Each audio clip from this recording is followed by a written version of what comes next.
Give me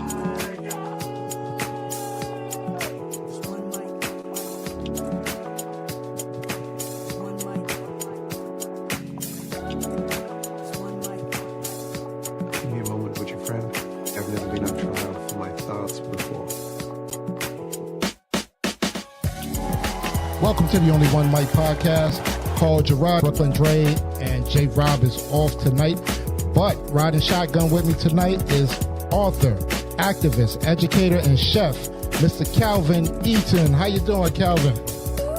Hello, how are you? All right. Good to have you, brother. I'm glad to be here. Yeah. So, full disclosure, we got a little mix up on the schedule today. So, of course, my brothers couldn't be here with me tonight. But, hey, I'm here. Calvin's here. And we're here to discuss Calvin's new cookbook, Just Desserts, 40 Step-By-Step Gluten-Free Dessert Recipes. Calvin, what prompted you to write this book? What was the journey that got you there? Out of all the slew of things that you do, author and an activist and an educator, and now we got chef on this menu, and now you have this cookbook out. Can you tell our audience what prompted you to come up with this cookbook? Yeah, so this book has been, I would say, over 10 years in the making. I started the work that I do as an author and writer and content creator and creative really back in 2012 when I started the Gluten-Free Chef blog, which is my website. And I like to say really that is really the journey, my entrepreneur journey and my first sort of official business that I started.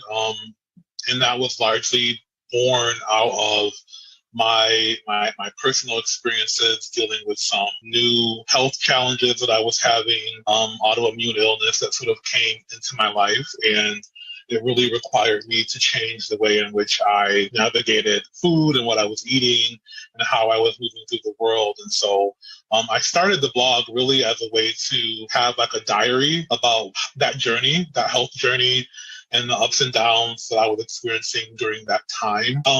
The journey had started in 2010, but in 2012, I was living in Nashville, Tennessee at the time, and just in a really low period of my life, I had some recurring symptoms and stuff that happened that really made me pretty much bedbound for about 9 months. And I started the blog in December of 2012, the Gluten-Free Chef blog, just because I wasn't able to do a lot outside of the house, and I wanted to just share my experiences. And really, the Gluten-Free Chef blog was really just a way for me again to create like a diary that I share with the world, and many really wanting to connect with other people who might be experiencing similar circumstance health-wise, and also just trying to understand what gluten-free really meant and how to eat and live gluten-free in a way that was inexpensive, if I could.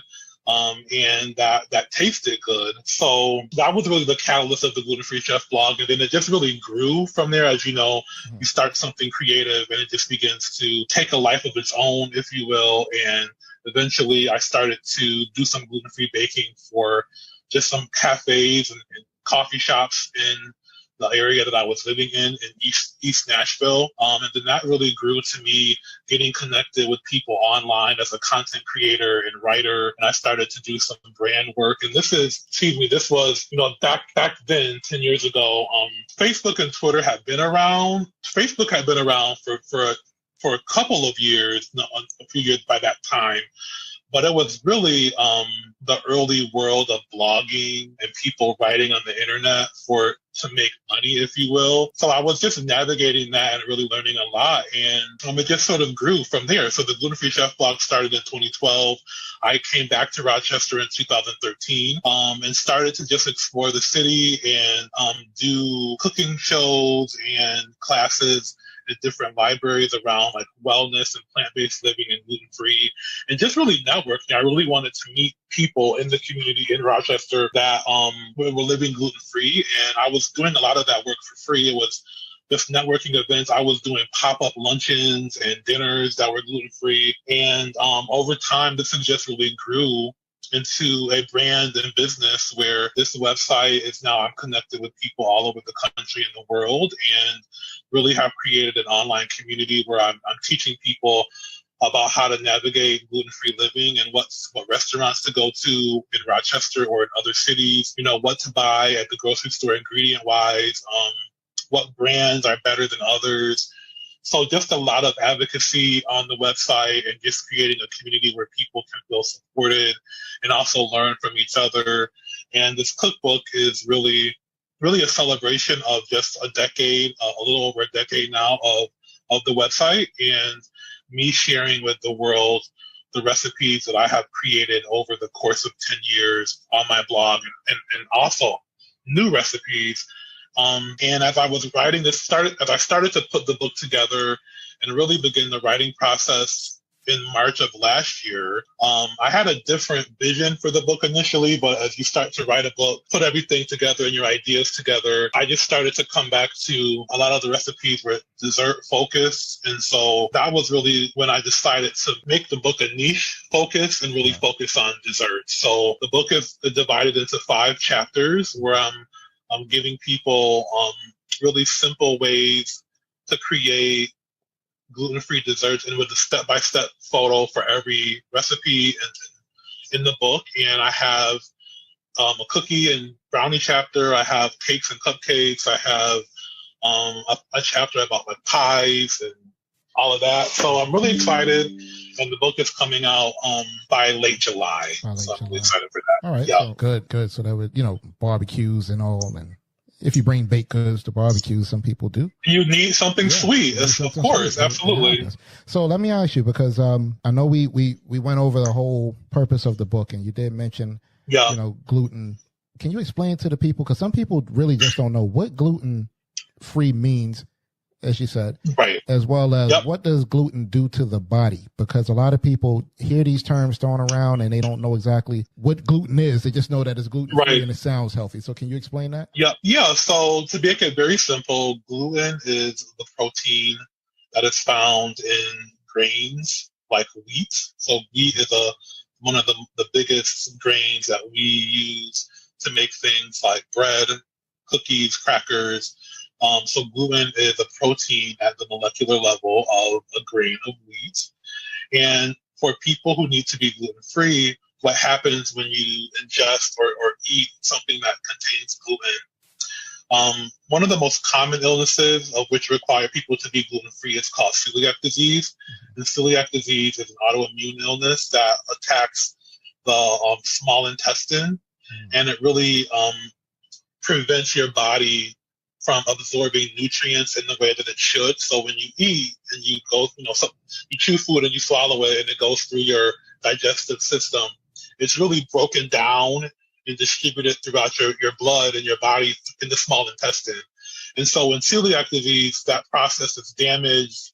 The villi on your small intestine are damaged. And so because of that, a whole host of different symptoms can start to happen.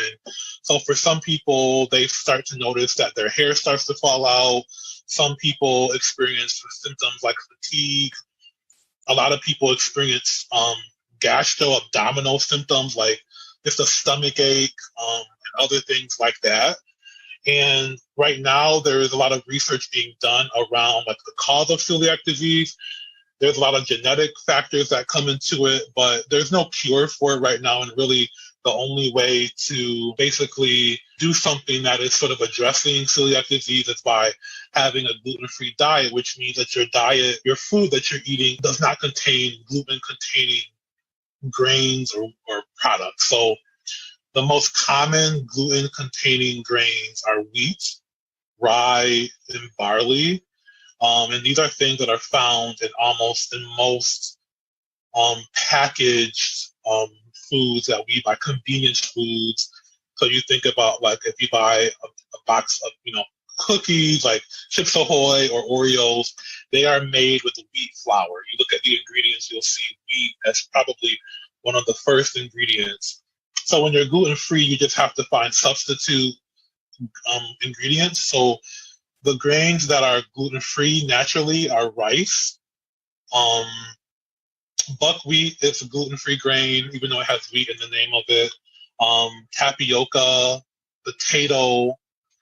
So usually when you're gluten-free, when it comes to anything baked, a baked good, like a cookie, cracker, bread, you would have to use gluten-free grains to make that gluten-free bread which does change the texture. It changes the taste because you're using different product. I think the biggest example I can think about, so if you're going to make homemade pizza, you would need to make the pizza dough with an alternative gluten-free grain. So you would probably want to use like some type of like a wheat flour for that crust.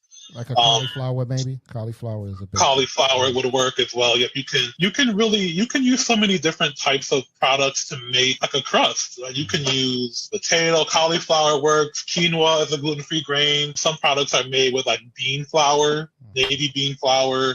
So there's a lot of different substitutes, but really what you're learning is how to put those ingredients together in a way that it tastes good.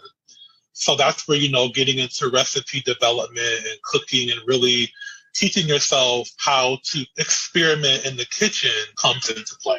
Yeah, because I know you do a lot of activism work. And one of the things that, especially within the Black community, that we often say is that we have poor access to different healthy foods. A lot of people will say, well, if I go to Whole Foods, that's pretty much my whole check, because this stuff is just not accessible to us in certain areas. So do you think that these things with the gluten is higher in the Black community and that's where the illnesses may come from? Do you think that's like a big thing? Because we're all grabbing a pizza or eating some Oreos or giving our kids Chips Ahoy or something like that, whatever we can possibly grab without really reading the label.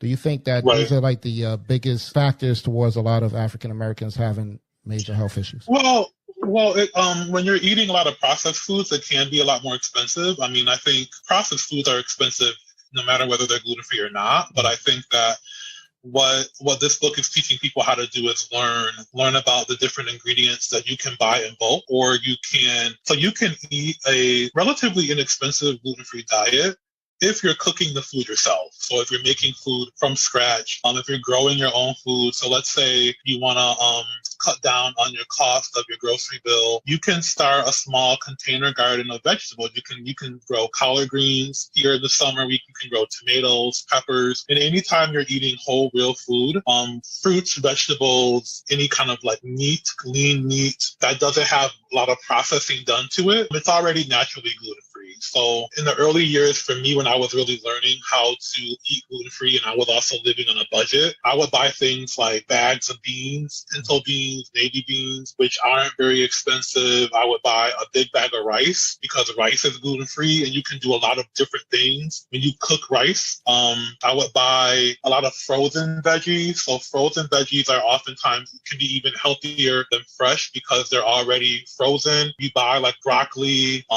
cauliflower, carrots frozen, they're flash frozen, and you put them in the freezer, they last. You can also can vegetables. So different little ways like that are ways that you can be gluten-free but still be on a budget. And I like to tell people to shop at places like Aldi is a great place to shop in a less expensive way. Man, because that's Aldi. Yep. Yeah. Aldi, you can do a lot of stuff. Trader Joe's we have one here in Rochester area out in Pittsburgh. Trader Joe's is really good for some deals. So if you're savvy, you can be gluten-free on a budget. And that's a lot of my platform teaches you how to take very simple ingredients and do some really amazing stuff to it. You don't have to feel like you have to be fancy. You can be very simple in how you cook. You can use lots of flavor, seasonings, salt, pepper, natural herbs, so basil, rosemary, that you can grow yourself as well to really flavor your food, but also make sure that you're doing it in the gluten-free.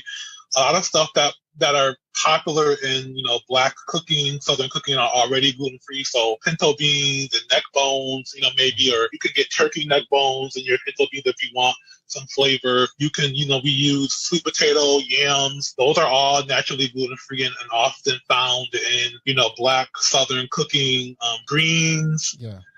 Collard greens, mustard greens, all of those types of things are foods a lot of us are accustomed to eating, and they're already naturally gluten-free. So you don't have to think that you have to give up some of your favorite dishes when you transition to a gluten-free diet. It's just learning how to cook them and prepare them in a way that is healthy for you if you need to be gluten-free. But the flip side of that, you can buy a lot of prepared packaged foods, box foods, box mixes that are not very healthy and still be gluten-free. So gluten-free doesn't have to mean healthy. Healthy is a very relative term, and it really just very specific to individual people.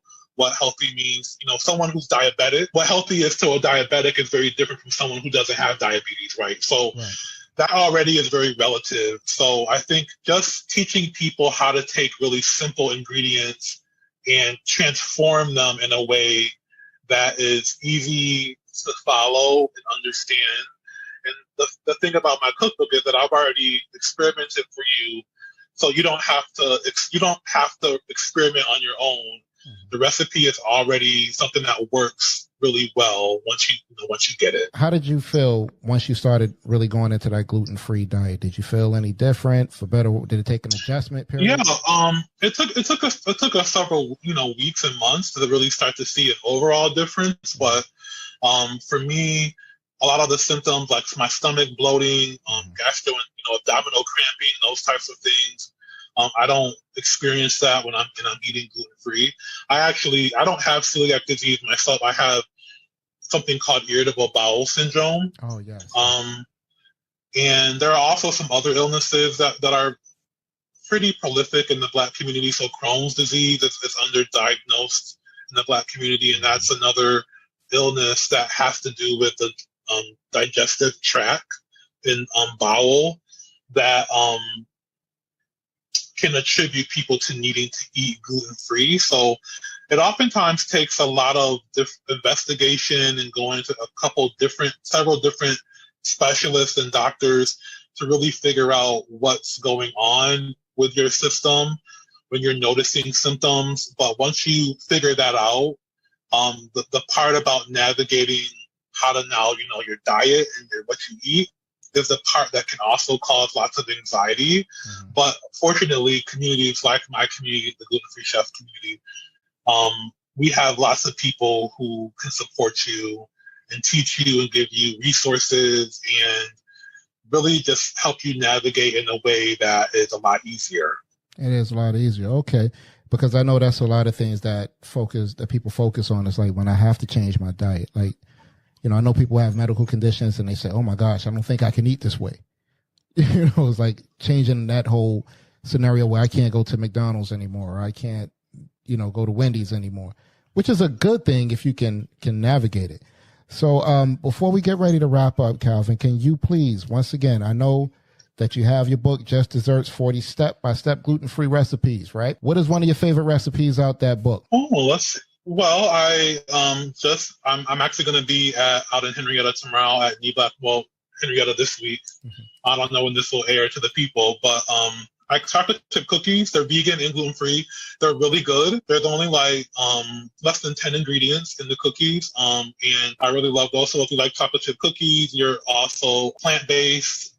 They're really amazing in the book, and I'm really excited to be working with Hippocampal Children's Books on South Avenue as my pre-order partner. So people can pre-order now through their website, hippocampalchildrensbooks.com, or you can go to my website, theglutenfreechefblog.com, to pre-order the book. Excellent. Hey, Calvin, man, thank you.